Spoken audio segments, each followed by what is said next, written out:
Brazil in 2016.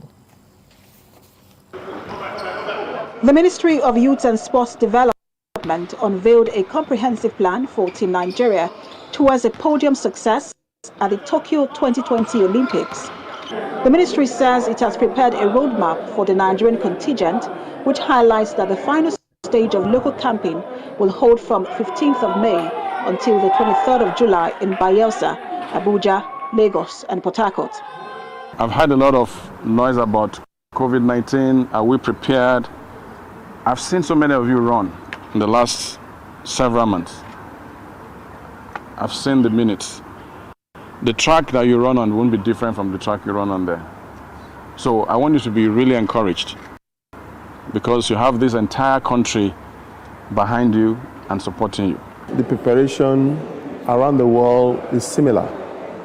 And this is owing to the COVID dispensation from last year. It has really affected a lot of training and performances of athletes. And most of these athletes are just coming back now, having some competitions around the world. So this year Olympics is going to be different from the Olympics of the past. The National Olympics trials for track and field will be held from the 17th to the 19th of June, ahead the African Athletics Championship, which would also serve as a preparation tool for the athletes. The Sports Ministry also confirmed that the last phase of the campaign for Team Nigeria will be in the Japanese city of Kisarazu from the 3rd until the 23rd of July, just before the first batch of athletes arrive the Games Village in Tokyo. You must stay with the data, not with the noise. We are focused on the data. We're matching the times, the personal best times you're running with those they will compete with at the highest level. And we see that the gap is not too much. So we're focused on those details. And at this point, that is what you focus on. Nigeria will present about 80 athletes in 10 sports at the Tokyo Olympics. Wrestling, judo, taekwondo, table tennis, badminton, basketball are some of the events Nigeria will compete in. Others are track and field, weightlifting and rowing, canoeing and sailing. The participation of Team Nigeria narrowed down to sports where the country has competitive advantage in winning medals. I want to congratulate the Nigerian athletes that have made the Olympic Games. I want to congratulate those that are doing very well now around the world.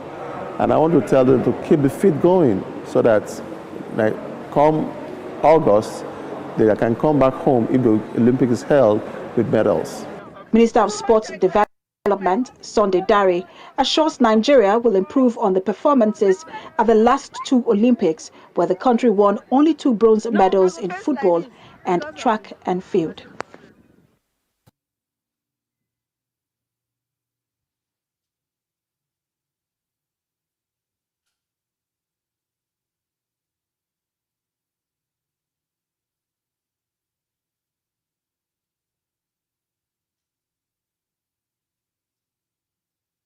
On quite a show at the NCAA's indoor.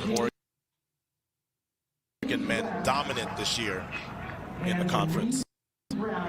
Oregon has always been a great distance team, and they have really bumped things up. They've gotten so much better in the sprints, so good across the board, and now Oregon has the brand new Hayward Field as well, so everything running for Robert Johnson and the Ducks in Eugene. And there's so much comfort when you have the guys with whom you run every day in a conference championship all around you. No doubt they have had a little conversation as to exactly what they want to do. And that's why they're running bunched together like this, making it almost like a duck training run in Eugene. First guy for Oregon wearing the headband, that's Jackson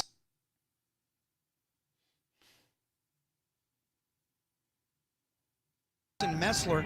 Messler won the 3,000 steeplechase last night.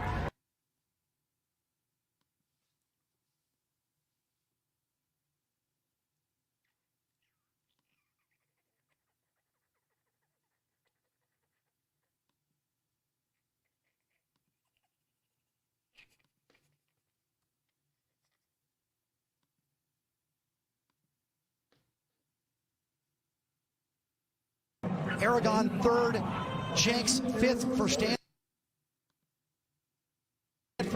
So they end up picking up 20 points in the race for Stanford.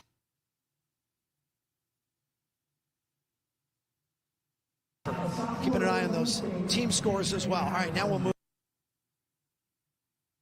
on and talk about Alik Harris 2014 with the all-time record 13-14. Greg Foster, I remember watching Greg run as a kid at UCLA. He was unbelievable. Foster's head would actually go down when he went over the hurdles. One of the all-time greats, multiple-time world champion, Olympic medalist. But now we get to this final and look at Jamar Marshall Jr., fastest heats for Arizona State. He'll start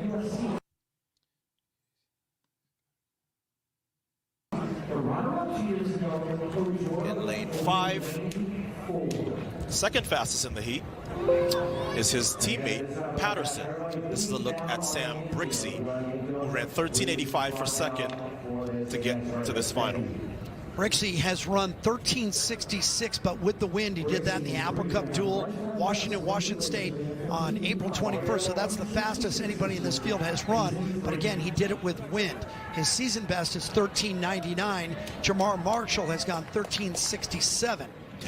And these hurdlers will remind you all the time that while the sprinters may love that 1.9, 2.0 meters per second tailwind, they do not, because it gets them way too close to the hurdles. Here is Ojora from USC. Tade Ojora from London, season best 13.71, was fourth at the Pepsi Relays, finished second in this race at 2019 at the Pac-12s in 13.75. So there's 4 guys right in the middle of this track that can win it. Brixey, Ojora, Marshall, and even Patterson for Arizona State has a pretty good shot. You got Julian Bodies in here. It is a final. Jonathan Harvey on the outside for Oregon, so that'll be closest to the stands. And they're still setting the hurdle. They're still setting hurdle 10s, which is